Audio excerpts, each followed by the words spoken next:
ประมาณ2 ชั่วโมงเนาะ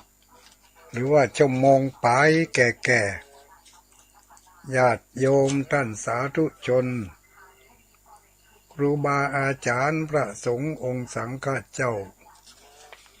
ทุกรูปทุกตนทุกองค์ก็จะได้รับฟังเนื้อหาสาระสิ่งละอันพละน้อยสัพเพเหระสัพพะสัพเปตที่จะได้นำมาเสนอสนองแรงศรัทธาของท่านทั้งหลายตามที่ได้ตั้งอกตั้งใจเปิดเครื่องรับฟังค่ำคืนวันนี้อาตมาภาพหรือว่ากับผมพระครูปฏิภาณธรรมทินเจ้าอาวาสวัดพระธาตุม่อนจอมพออำเภอเวียงป่าเป้าจังหวัดเชียงรายใจชื่อทางสถานีออกอากาศว่าตุลุงดอยตุลุงดอยก็เอาสมญานามตามสถานที่อยู่บนดอยเนาะที่จริงตัวเจ้าปนอยู่ดอยก็จัดหลายตนจัดหลายรูปแต่ว่าเพิ่งก็บ่ได้ใส่ชื่อว่าตุลุงดอยเนาะครูบาวันนาชัยก็อยู่ดอยครูบาอาจารย์อันอย่างก็ตุลุงยองก็อยู่ดอยตุลุงไหนๆก็อยู่ดอยกันแต่ว่าตุลุงเหล่านั้นเพิ่นบ่ได้ว่าดอยก็เลยเอาตุลุงดอยเป็นตุลุงดอยมาพบปะกับศรัทธาญาติโยมทั้งหลายบางผู้บางคนก็กำลังเปิดสถานีมาปะเข้าใส่พอดีอาจจะอยู่ในรถในเรือเนาะสแกนมาปะเข้าใส่เพราะว่าสถานีที่ฟังอยู่ในเวลานี้ถ้าเป็นในเขตของเวียงป่าเป้าเฮานี่ก็ค่ำคืนวันนี้มี3 สถานีมีสถานีดอยหมอกเรดิโอทีมงานคุณโยมดารุณีนี่กระจายไปทั่วหลายอำเภอแล้วก็อีกสถานีหนึ่งก็คือสถานีคนฟ้าเดียวกัน 99.75 เมกะเฮิรตซ์คุณธนัทวรันอีกสถานีหนึ่งแม่ขจารโมเดิร์นเรดิโออันนี้ก็ได้รับความเฟื้อจากคุณแม่อนงพรหมมินทร์เนาะสถานีนี้ก็ไปหลายที่หลายแห่งอยู่เหมือนกันโดยเฉพาะอย่างยิ่งก็ตั้งวังเหนือพะเยาแม่ใจเมืองพานนะอาจจะออกไปถึงปุ้นก็ว่าได้เนาะค่ำคืนวันนี้มาพบกันแล้วก็เบิ่งขาดแคล้วจากสิ่งละอันพละน้อยนำมาบอกมากล่าวกันก็คงจะหนีไปบ่พ้นเรื่องยังเรื่องเกิดแก่เจ็บตายเรื่องกินเรื่องตานหมู่นี้เนาะเรื่องกินเรื่องตานเรื่องรักษาศีลเจริญเมตตาภาวนาก็มีอยู่หมู่นี้ อย่างอื่นอย่างไก่นั่นก็ว่าไปบ่ได้เหมือนเปิ่นเออจะจวนไปปลูกข้าวปลูกนาจะจวนไปทำให้ข้าวโพดจะจวนไปปลูกขิงก็บ่ได้บ่จ้างมันบ่จ้างเนาะก็จ้างอย่างเดียวอันยะถาสัพปียะถาวลีวหาสัพพิติโยอายุวันโนสุขังพลังจบมันก็ง่ายดีก็มันเป็นวิถีอันหนึ่งเนาะที่เราทั้งหลายจะได้รับฟัง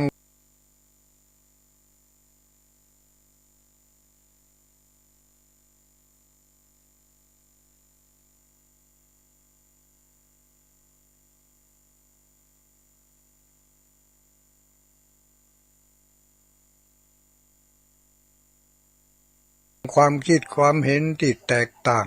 เท่าใดเพื่อนๆเจ้าบ้านเจ้าจองเขาก็ฟังกันได้สบายแล้วเมื่อฟังไปแล้วจะได้มีข้อเตือนจิตสะกิดใจอาจจะได้ข้อที่ความคิดที่แปลกๆเนาะอาจจะแปลกสักน้อยนี่ก็แต่ละคืนก็แปลกไปฟังครั้งหนึ่งก็แปลกไปอย่างหนึ่งฟังครั้งหนึ่งก็แปลกไปอย่างหนึ่งหรือบางทีก็ฟังไปก็ซ้ำเก่าซ้ำใหม่อยู่ฮั่นตุลุงตึงไปไหนก็เปิ่นก็อยู่ตะมูนี่ก็กินตันหยาดน้ำญาติโยมเฮาทั้งหลายถึงมื้อถึงวันนี้เฮามีกินมีอยู่มีใจอย่างที่เคยว่าเนาะเคยบอกเคยกล่าวบางคนบางท่านก็อาจจะบ่เคยได้ยินบางท่านก็อาจจะได้ยินแต่ก็ยังบ่เข้าใจแท้เถอะนะนี่นะก็มาฟังกันที่เฮามีกินมีใจถึงมื้อถึงวันนี้มีสัพพะโลมีอย่างมีบ้านจองห้องหอเป็นที่อยู่ที่อาศัยอยู่เป็นที่เป็นหนในบ้านก็มีเครื่องใช้ไม้สอยเครื่องอุปโภคบริโภคต่างๆรวมไปถึงเสื้อผ้าอาภรณ์เครื่องประดับตลอดถึงบางคนก็ส่วนมากละไม่ใช่บางคนส่วนมากก็มียานพาหนะเอาออกกันตึงวันบางคนก็ซื้อมาใหม่กำลังจะเอามาหัดขับหัดขี่มันเป็นเครื่องอำนวยความสะดวกไปสะดวกมาสบายมีเสื้อผ้าอาภรณ์เครื่องประดับประดางดสวยสดงดงามเปิ่นไปงานใดเขาก็แต่งชุดนั่นไปโอ้มาน้อยหน้าเปิ่นมาน้อยหน้าน้อยตาไผเขามีเขาก็มีเขาแต่งเขาก็แต่งเหล่านี้ญาติโยมทั้งหลายถามว่า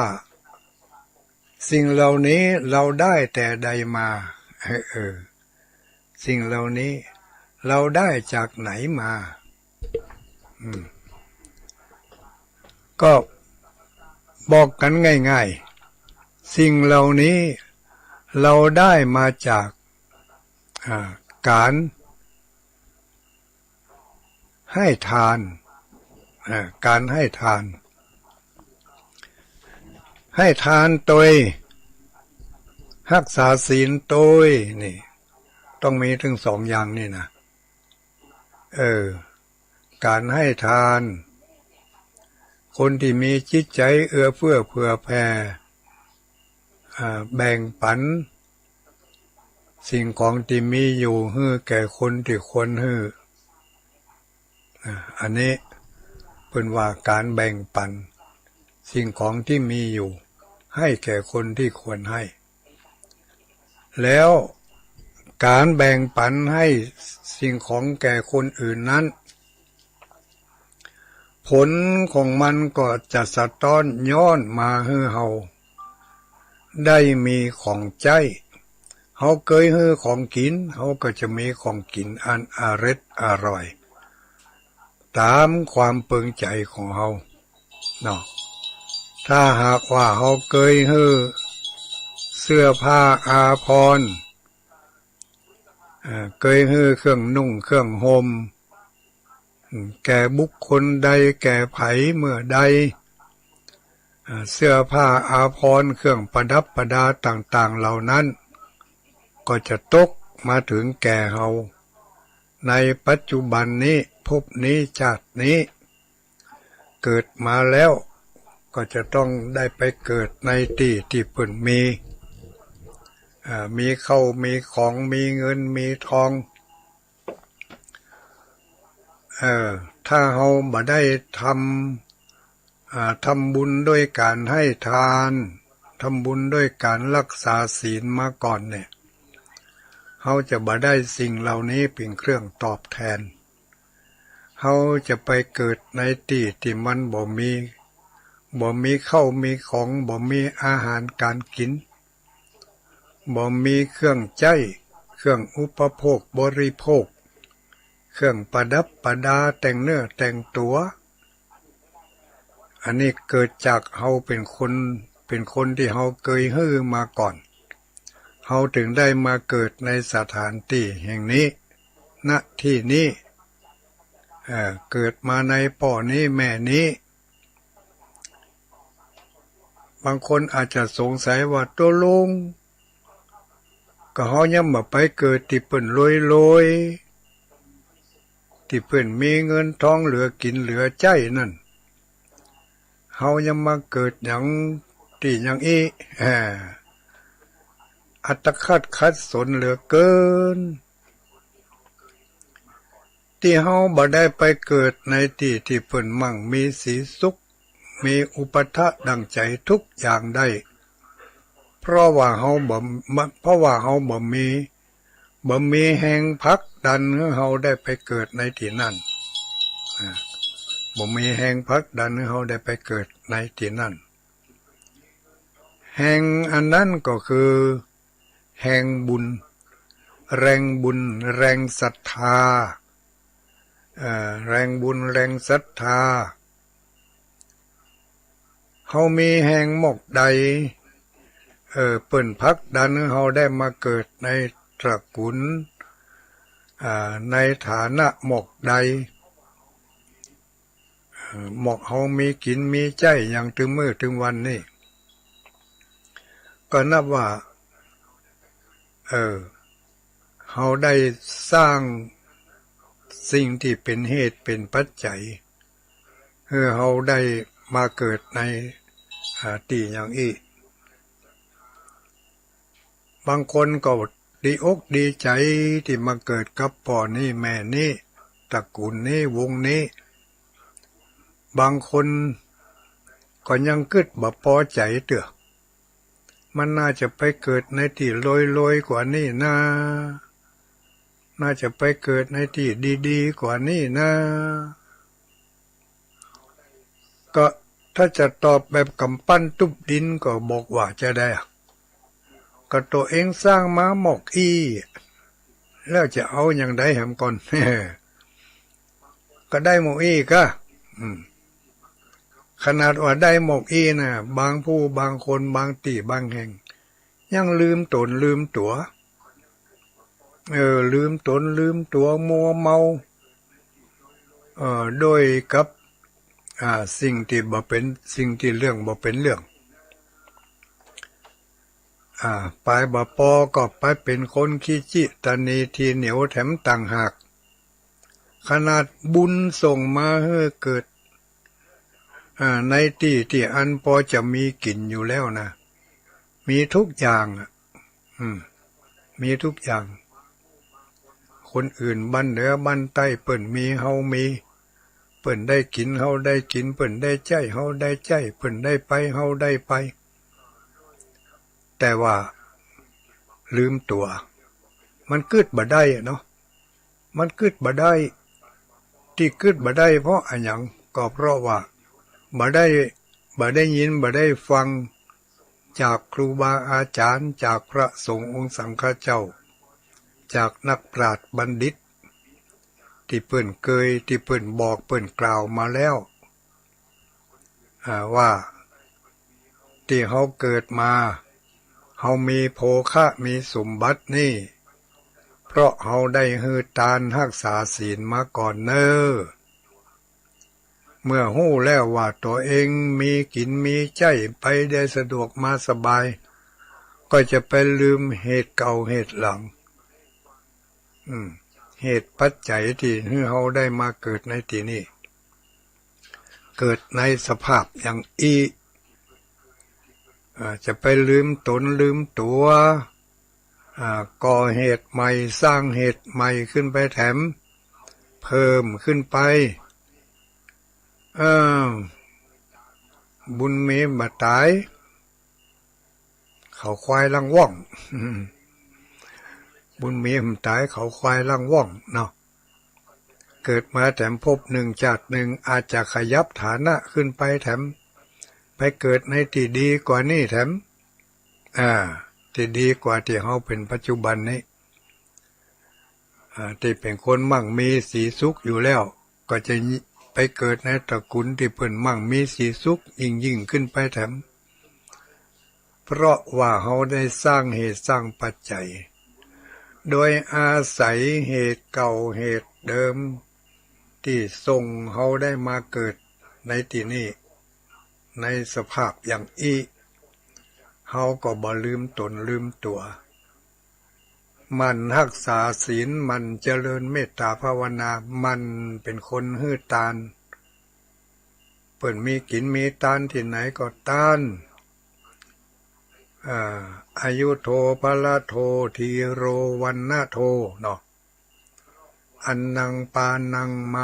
มาลาคันทังวิเลปนังการฮื้อตานผู้ที่ฮื้อตานเข้าน้ำโภชนะอาหาร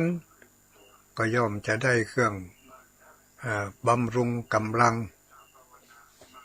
ผิวพรรณวรรณะอันเปล่งปลั่งสุขภาพร่างกายดีเกิดจากการให้ทานเข้าน้ำโภชนะอาหารบักกั้นบะยากเนี่ยให้ใส่นาก็จะได้เม็ดได้หน่วยบ่เป็นข้าวเพียงข้าวรีบปลูกพืชปลูกผักอันใดก็จะอุดมสมบูรณ์เปิ้นปลูกบะลำไยเฮาก็ปลูกบะลำไยเปิ้นได้ขายในราคาดีเฮาก็ได้ขายในราคาดี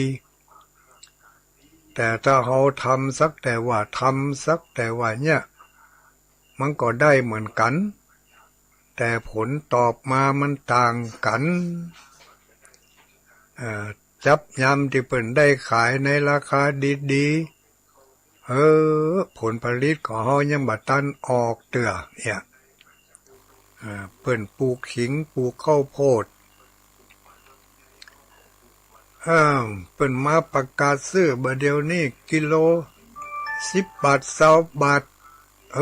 ของเฮาไปยื้อขอให้ในสวน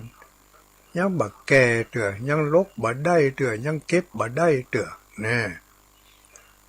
แต่พอถึงเวลาเฮาของเฮามันแก่มันเก็บได้เก็บได้ลกได้แล้วบ่ไปเก็บไปลกถามพอราคาเปิ้นซื้อกัน5 บาท7 บาทเนิ่มเดี๋ยวนี้นะของมันออกมานักแล้วแทนที่จะได้10 บาทอย่างเปิ้นก็ได้สักกำ ก็ได้5 บาท 7 บาทบางคนบ่ได้5 บาท 7 บาทได้1 บาท 2 บาทเอาใส่รถไปขว้างเหรอเอาไปแปลงปุ๋ยแปลงหยังเหรอก็มีอย่าลืมนะเหล่านี้เป็นเรื่องของบุญนะเป็นเรื่องของบุญเป็นเรื่องของกรรมกัมมังสเตวิภัสสติกรรมย่อมจำแนกสัตว์ให้เป็นไปต่างๆจะว่าเขาบักขยันขันแข็งก็ขยันก็ขยันขันแข็งอยู่เปิ้นปลูกเขาปลูกเปิ้นฝังเขาฝังเปิ้นเก็บเขาเก็บเปิ้นเกี่ยวเขาเกี่ยวแต่ว่ามันจะบางคนมันจะเริ่มเสียตั้งแต่ต้นละ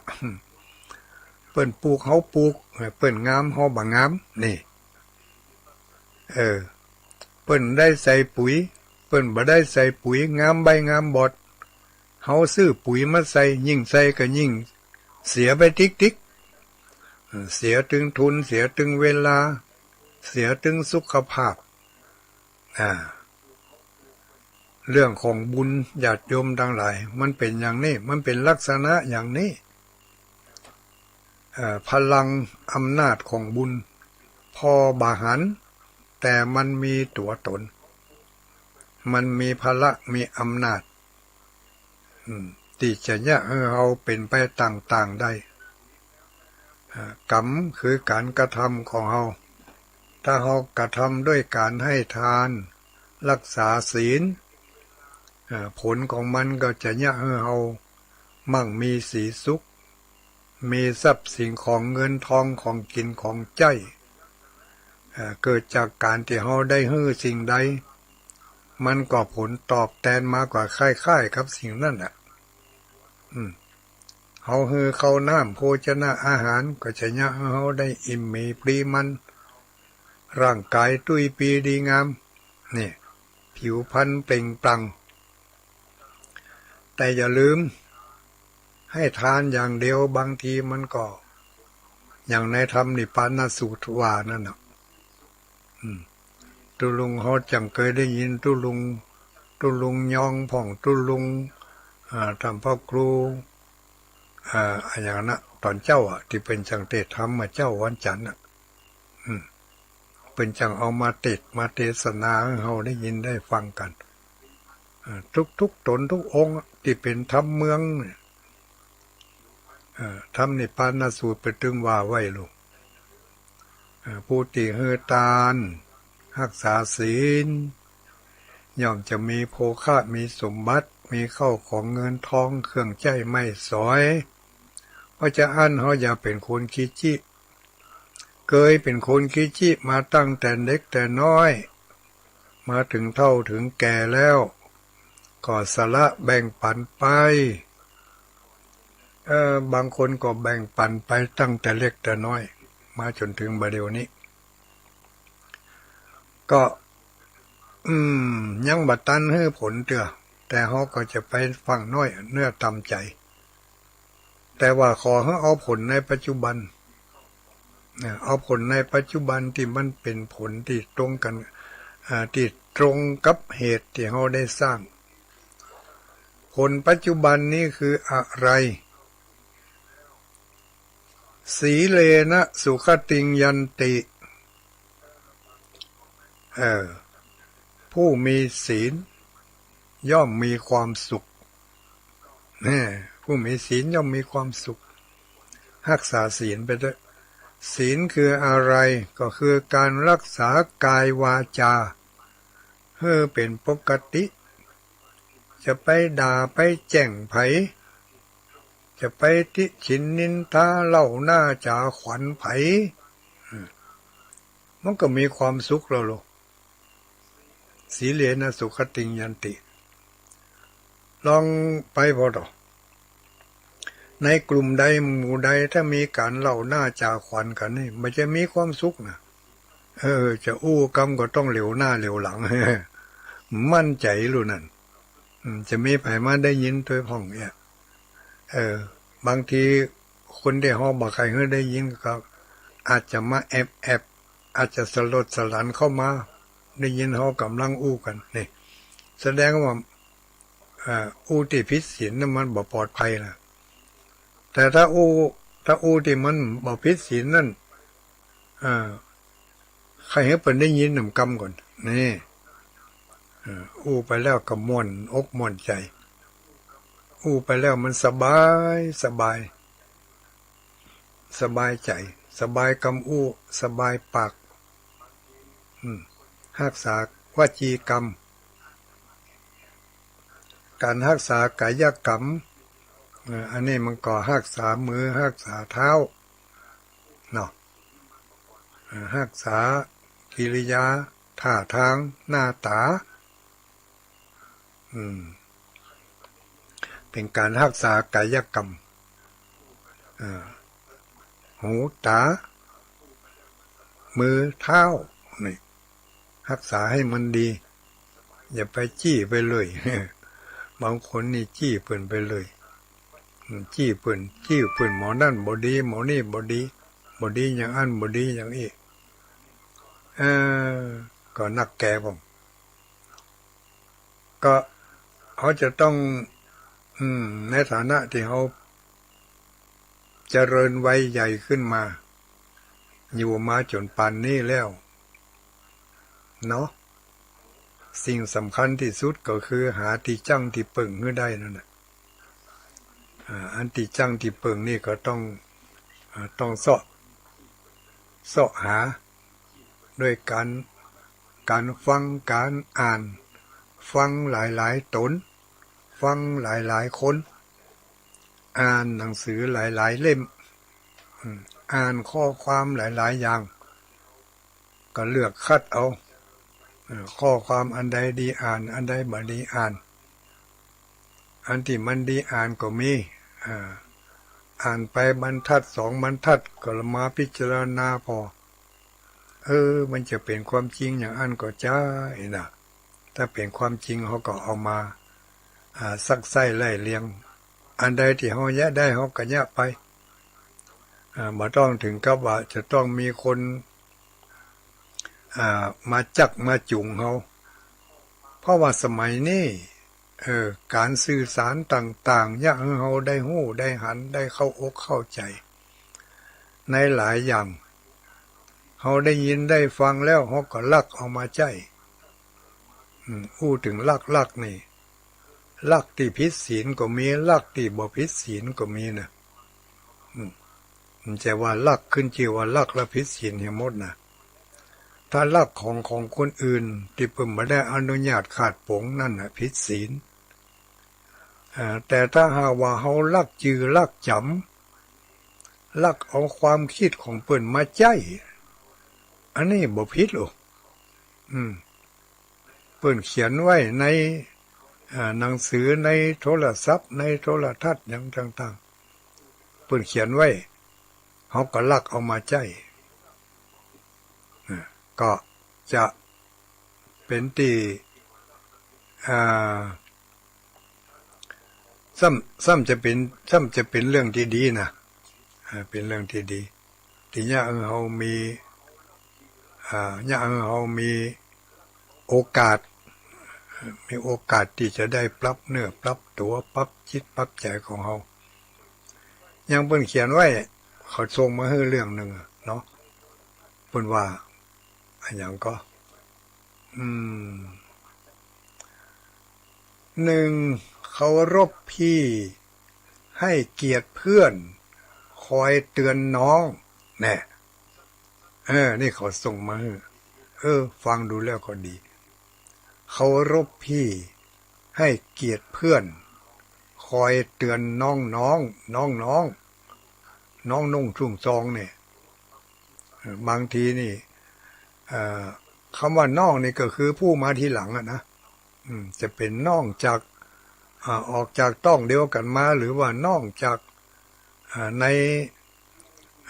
น้องในทางธรรมนี่ที่เป็นญาติธรรมนี่ก็ได้บ่ได้จำกัดว่าน้องที่เกิดโดยพ่อแม่เดียวกันมาบ่ได้จำกัดเพียงแค่นั้น เคารพพี่นี่ก็เหมือนกันเคารพพี่ก็ผู้เป็นพี่ก็คือผู้ที่ผ่านมาก่อนจะผ่านมาด้วยอายุจะผ่านมาด้วยวัยจะผ่านมาด้วยการศึกษาผู้ที่เป็นผ่านมาก่อนนั่นเขาก็ต้องเคารพเพราะว่าเป็นผ่านมาก่อนเคารพพี่ให้เกียรติเพื่อนเดียวกันจะมีจะมีความโห่น้อยกว่านักกว่าก็แล้วแต่เป็นเพื่อนเดียวกันอย่างเพื่อนในเฟซเพื่อนในไลน์อย่างเนี้ยให้เกียรติซึ่งกันและกันเพื่อนร่วมงานร่วมการก็ให้เกียรติซึ่งกันและกันเพื่อนร่วมชีวิตโดยเฉพาะอย่างยิ่งผู้เป็นเพื่อนชีวิตก็คือเป็นกู้หัวผัวเมียกันนั่นน่ะนี่ก็ต้องให้เกียรติซึ่งกันและกันคนโบราณคนเมืองเขาเป็นว่าไว้โลผัวบ่ให้เกียรติเมียเข้าของเต็มเมียก็ตึงบ่ข้าง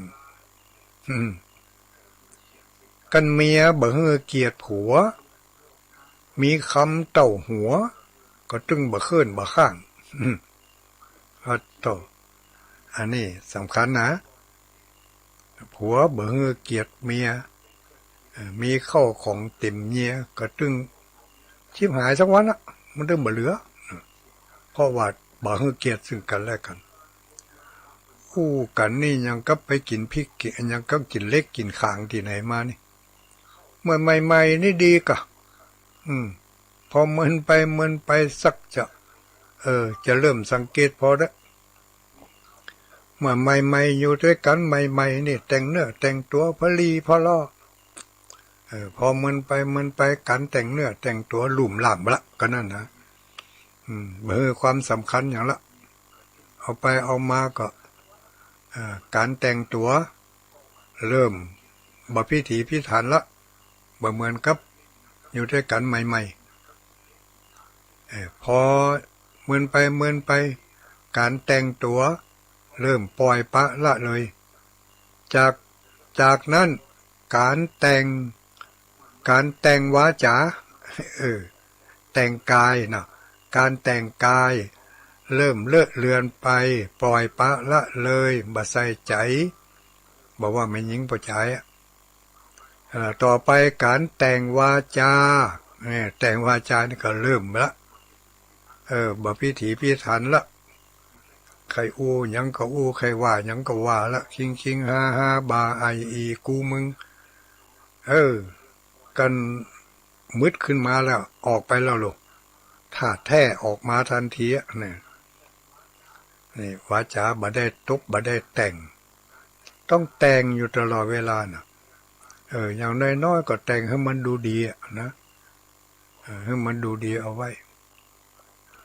ให้เกียรติซึ่งกันและกันเคารพพี่ให้เกียรติเพื่อนคอยเตือนน้องนี่ข้อ2รักพวกพ้องสามัคคีมีเหตุผลนี่เขาก็ว่ามาอย่างเขารักเอามาใจนะญาติโยมทั้งหลายมันไผก็บ่ใจฮู้หรือเขาไปรักของไผมานี่อันนี้มันเป็นข้อเตือนจิตข้อคำเตือนที่ถึงมื้อถึงวันนี้เขาอาจจะบ่ให้เกียรติซึ่งกันและกันก็อยู่ด้วยกันแทนที่จะมั่งมุนตุ่นเต้าก็กับจนลงเนี่ยมาก่อนนั้นบ่เคยไปกู้หนี้ยืมสินไผมาระยะหลังๆเนี่ยชักจะเริ่มไปยืมหั่นยืมนี่เมื่อใหม่ๆเนี่ยก็ยืมแล้วก็ใช้ได้ง่ายๆมันฮู้ว่ามีที่มามีที่ไปยืมร้อยใช้ร้อยตามกำหนดเวลาถ้าขาดการให้เกียรติซึ่งกันและกันบ่เคารพกันกำหนดไปยืมเปิ้นยืมร้อย5 วันจะส่ง5 วันก็หายแซบบัดตันส่งสักกำ10 วันหายจ้อยเอาเข้าเป็นเดือนบ่ใช่บ่ใครนะแต่มันไปซ้อไหนมาบ่ได้เหลือแฮง นั่นน่ะเพราะอย่างเพราะบาปกรรมตัวนั่นมันมาคอยกีดกันเฮาเมื่อเฮาได้บรรลุถึงความสำเร็จบ่ได้บรรลุถึงความสุขอย่างที่เขาต้องการบ่ได้บรรลุเป้าหมายเพราะขาดการให้เกียรติซึ่งกันและกันเทวดาก็บ่ได้มาอยู่ตัวตนดีๆเทวดาตนดีๆหนีไปเหียปล่อยให้ผีตัวให้เข้ามาอยู่ตัวคอยยุแยงตะแคงแย่เข้าดลบันดาลจิตบันดาลใจใครด่าก็ด่าใครว่าก็ว่าใครแจ้งก็แจ้งไปทิๆแล้วลูกอันนั้นน่ะผีเข้าดลบันดาลหัวจิตหัวใจเชื่อกระจังมาเชื่อกระจังยังอู้ไปเยอะเคารพพี่ให้เกียรติเพื่อนในบ้านเพื่อนในทำงานเพื่อนในบ้านเพื่อนในที่ทำงานเพื่อนในเฟซในไลน์เนาะ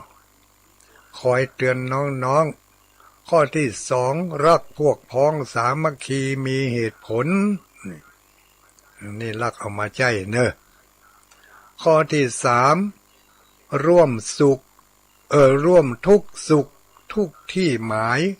คล้ายญาติตนความสุขล้นเกิดขึ้นได้ในการงานนี่เป็นว่าไว้นะไผว่าไว้โมโหเนี่ยเป็นมาได้เขียนไว้ก็ขอลักเอามาออกเนอะเป็นก็คงจะบัดสงวนลิขสิทธิ์นะนี่เอามาเผยแพร่มาได้เอามาขึ้นมาขายมาได้เอามาขึ้นมาขายเอามาเผยแพร่ถ้าเป็นการล่วงถ้าเป็นการอย่างก็พิษลิขสิทธิ์ที่เพิ่นเขียนไว้ก็ต้องขออภัยร่วมทุกสุขทุกที่หมายคล้ายญาติตนความสุขล้นเกิดขึ้นได้ในการงานอันนี้เกี่ยวกับเกี่ยวเนื่องกันถึงข้อหนึ่งกับข้อสองที่ว่ามาตะกี้นะข้อหนึ่งรักพี่นึกเกียรติเพื่อนเตือนน้องข้อที่สองรักพวกพ้องสามัคคีมีเหตุผลเนี่ยผลที่จะได้รับมันก็คือมีความเข้าใจซึ่งกันและกันมองทุกคนเหมือนกับญาติเขาอยู่ด้วยกันเหมือนกับญาติกันพี่กันน้องกันความสุขความสำราญก็จะเกิดขึ้นไม่ลำเอียงเที่ยงธรรมน้อมนำจิตทุกความคิดเปิดใจรับสมัครสมานนี่บ่ลำเอียงบ่ว่าจะเป็นลูกเป็นเต้าบ่ว่าจะเป็นญาติโกโหติกาเพื่อนสนิทมิตรสหายความเที่ยงตรงเต้ากันลูกศิษย์ลูกหาบ่ลำเอียงเพราะรักใคร่กันบ่ลำเอียงเพราะกลัวบ่ลำเอียงเพราะอย่างบ่ลำเอียงลำเอียงสี่ลืมไปแล้วหั่นโอ้เอามาไหว้ลืมไปละบ่ลำเอียงเพราะโหดบ่ลำเอียงเพราะหลงงมงายนี่บ่ลำเอียงมีความเที่ยงธรรมน้อมนำจิตทุกความคิดเปิดใจรับสมัครสมานต่อไปข้อต่อไปเป็นว่าไว้ทำนะรู้ถ่อมตนเป็นคนสู้ไม่อู้งานเนี่ยรู้ถ่อมตนเป็นคนสู้ไม่อู้งานไม่ใช่ว่าอู้นะอันนี้เป็นภาษากลางเนี่ยเพิ่นเขียนมานี่ไม่อู้งานไม่อู้งานก็คือบ่ยืดญาติ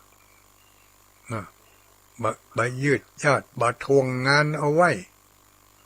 แทนที่เนี่ยงานเถิดแทนที่มันจะเสร็จภายในวันนั้นอู้ไว้ทวงไว้วันผูกเอามาเนี่ยทำวันได้รายวันไปทำวันอย่างอีลูกถ้าอย่างอีนี่มาเข้าท่าแหละไม่อู้งานต่อไปเดี๋ยวคนอื่นจะฟังบัดตันเนาะรู้ถ่อมตนเป็นคนสู้ไม่อู้งาน ไม่หักหานบัณไมตรีมีให้กันถ่อมตนถ้าถ่อมตนแล้วนี่น่าฮักทุกหลายถ้ายิงพยองแล้วน่าจังมาหาเฮาก็เหมือนกันนะจุ่มเพราะใครตัวได้ยิงเหียอดหูเหียอดวกเหียนี่นะจะฮักก็ฮักจะอันจะอันนี่ฮักด้วยความแบบที่ว่าเมตตามันอ่ะแต่จะเฮือฮักอย่างกับอย่างกับคนที่มันมีความกตัญญูถ่อมเนื้อถ่อมตัวนะมันเป็นไปไม่ได้นะคนถ่อมตนเป็นคนสู้ไม่อู้งานไม่หักหานบัณไมตรีมีให้กันเนี่ยมีความฮักความเอ็นดูเอื้อเฟื้อเผื่อแผ่ซึ่งกันและกันไม่ฆ่าน้องไม่ฟ้องนายไม่ขายเพื่อนนี่อันนี้ไม่ทั้งนั้นลงมาตัดนี่ตั้งแต่ไม่อะไรอย่างว่าไม่หักหานบัณไมตรีมีให้กันไม่ฆ่าน้องอันนี้คือบ่ฆ่าผู้ที่น้อยกว่าอ่อนกว่าบ่ฟ้องนายอันยังก็ไปฟ้องนายยังก็ไปฟ้องนายอย่างที่เขาแสดงละครเนื้อพอนั่นน่ะอย่างนั้นนะใครได้หน้าใครได้ตาก็เอาเรื่องจิกจอกจอกไปฟ้องเจ้านายทำงานด้วยกันแต่ตัวเองอยากจะได้ดีย่ำคนอื่นลงไปแล้วตัวเองเบี่ยงขึ้นบนถ้าอย่างอีกก็บ่ไหวไม่เบียดเบือนความเป็นจริงทุกสิ่งสรรค์สิ่งที่สร้างขึ้นมานั่นสรรค์ในที่นี้คือการสร้างบบิดเบือนความเป็นจริงจะสร้างจะเนี่ยจะทำอันยังก็โดยความตั้งอกตั้งใจจะทำบุญทำทานก็ด้วยความตั้งอกตั้งใจบาสีแซงแกล้งทำเอาหน้าเอาตาเอาชื่อเอาเสียงใครให้อวดเปิ่นอ้างนี่อันนี้มันก็มีมละมุนทินติดแปดเปื้อนเพื่อเขาจะได้มาปุ๊บเขาก็จะได้สิ่งที่บดีแล้วสิ่งดีมันก็มีอยู่หั่นเหมือนกันนะแต่เขาไปได้สิ่งที่บดีเหี่ยก่อนแล้วก็ไปตำหนิติเตียนหรือว่าไปบอกว่าเขาทำดีแล้วมาหันได้ดีที่ไหนก็ตัวเองทำดีด้วยความไม่บริสุทธิ์ใจทำดีด้วยหวังจะมีผลตอบแทนในทางที่ตรงกันข้ามไม่เบิดเบือนความจริงทุกสิ่งสรรค์ข้อ8ติเตียนได้ไม่โกรธอาฆาตกันติเตียนกันได้บ่โกรธบ่อาฆาตไม่โกรธอาฆาตกันวันนั้นเคยอู้ฮือพระพุทธเจ้าโมเดลกันนี่ว่าถ้าอู้ถึงบ่โกรธนี่มันเป็นไปไม่ได้เพราะอันอย่างพ่อฮอยังเป็นผู้ที่ตัดความโกรธยังบ่ได้เถอะเพียงแต่ว่าผ่อนจากโกรธ100%ให้มันเหลือสัก80 70 50%ก็ยังดีก่อยๆผ่อนลงแต่น้อยผ่อนทรงเอาสมัยนี้มันสมัยผ่อนทรงทั้งนั้นน่ะความโกรธความโลภความหลงก็ผ่อนทรงเอามันมีนักก็ผ่อนลงเหลือน้อยจะไปให้มันมีนักเต็มร้อยเหมือนกับที่ผ่านมาติเตียนได้ไม่โกรธอาฆาตกันโกรธได้แต่บ่ควรจะอาฆาตนะบ่ควรจะอาฆาตมาดร้ายจองกรรมจองเวรซึ่งกันและกันมีลูกหมู่เดียวกันอยู่ด้วยกันเนี่ยถ้าใครถึงวันโกรธกันแต่ก็อยู่ด้วยกันไปเจ้านั้นบางพ่องก็เอาเหตุผลส่วนตัวมาอ้างบางพ่องก็เอาเหตุผลของวงกว้างมาเป็นเครื่องตัดสินใจ อยู่ด้วยกันอยู่ด้วยกันหันหน้ากันถึงวันโขดไปกับหมอกอัน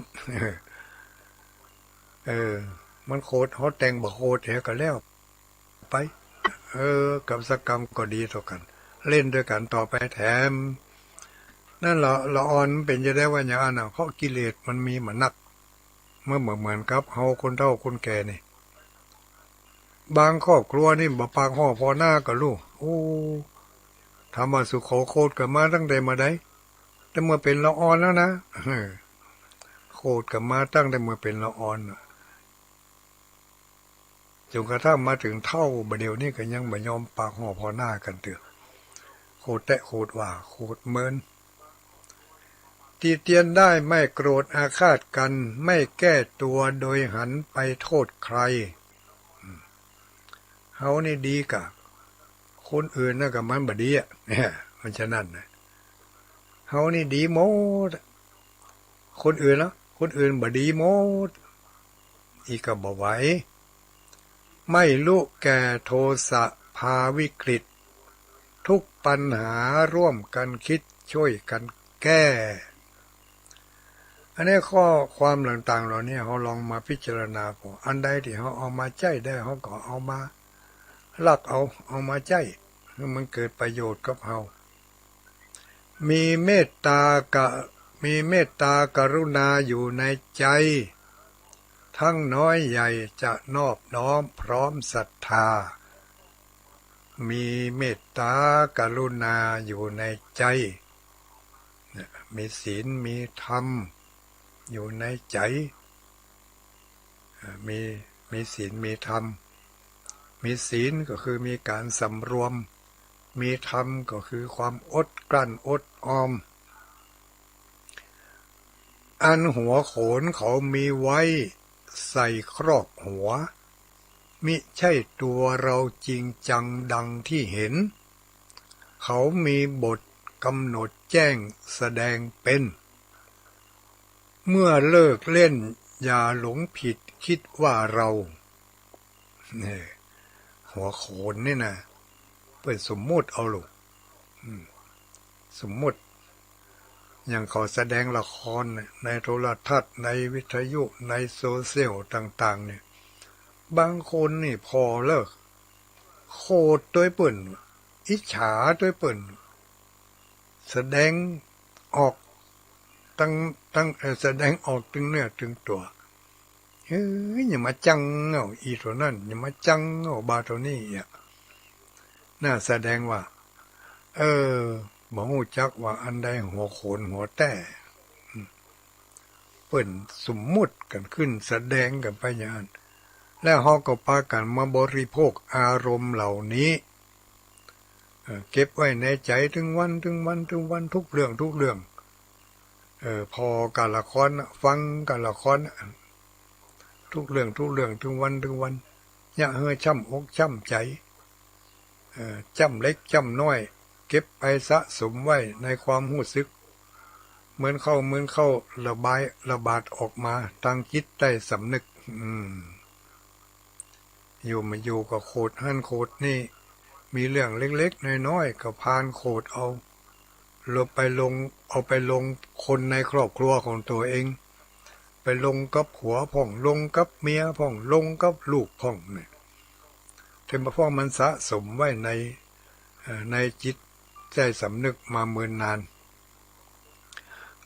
เขามีบทกำหนดแจ้งแสดงเป็นเมื่อเลิกเล่นอย่าหลงผิดคิดว่าเราทั้งหน้าพระหน้าลิงสิ่งสมมุติทั้งเดินหยุดรำเต้นตามเขารำเต้นเล่นตามเขาหมดเวลาลาโลง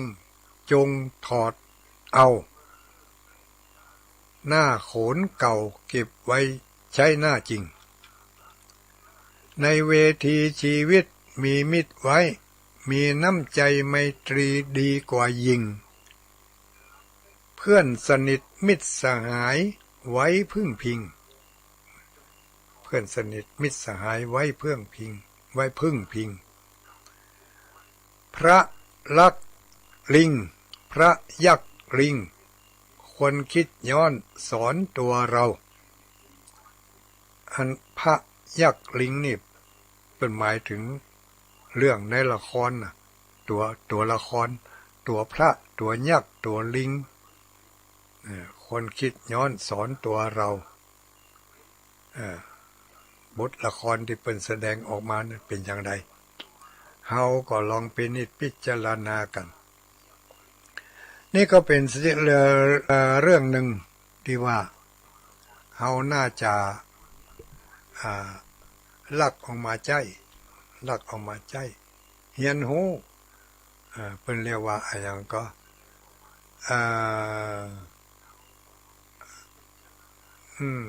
ครูพักลักจำประมาณนั้นครูพักลักจำเขาลักเอาอย่างนี้ไม่ผิดกฎหมายกฎหมายได้มาแน่เนอะไปลักเอาลิขสิทธิ์ของเปิ้น ไม่ผิดศีลผิดธรรมลักจำไปลักจำเอาแล้วก็เอามาประยุกต์ปรับแก้นะเอามาประยุกต์ปรับแก้ไขใจกับเฮาให้มันสมเหตุสมผลของเฮาในตัวในตนของเฮาจะใจอย่างใดก็เอามาประยุกต์พลิกแพลงใจกับวิถีชีวิตของเฮาอย่างนี้เรียกว่าครูพักลักจำไปจำเอาสิ่งที่เฮาได้ไปอ่านไปหันไปหู้เนี่ยมันก็เป็นสิ่งที่น่าจะพิจารณาในหลายๆเรื่องที่เขาส่งมาให้เราทั้งหลายได้ยินได้ฟังได้อ่านกันเนาะแล้วก็ลองเอาไปประยุกต์ไปใจมันก็เกิดประโยชน์ลูกเกิดประโยชน์ถ้าเขาจะไปตั้งอกตั้งใจตั้งอกตั้งใจฟังเอาตั้งแต่ต้นถึงปลายดีบ่ดีก็รับไปเหี้ยบัดตันได้สุดได้ใส่สักคำแต่ถ้าหากว่าเขาได้ไปอ่านไปหันในที่ต่างๆอันนั้นมันปันได้หู้ได้หันแล้วเขาก็เอามาปรับใจกับวิถีชีวิตของเขามันก็เกิดประโยชน์ได้เหมือนกันเนาะญาติโยมเขาทั้งหลายทั้งหมดนี้ก็อย่างที่ได้บอกมาว่าเขาก็พยายามที่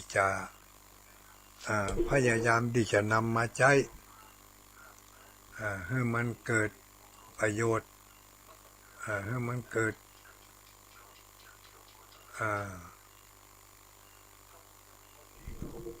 ประโยชน์อันนี้เป็นส่งไลน์มา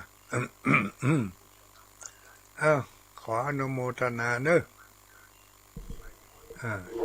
ญาติโยมที่ส่งไลน์มาบางสถานีก็ใกล้เวลาที่เป็นจะตัดสัญญาณ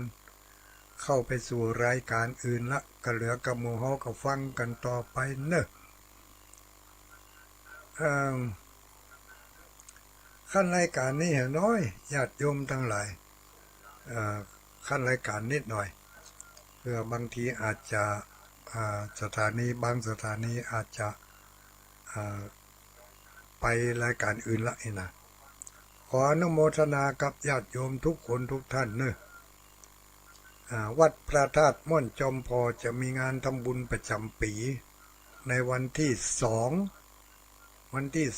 เดือนกันยายนที่จะถึงเนี่ยทำบุญสลักกพัดทานสังฆทานประจำปีปีนี้ทำบุญทานสังฆทานแต่ไม่โอกาสก็ขอเชิญมาเอามาพอมาคอย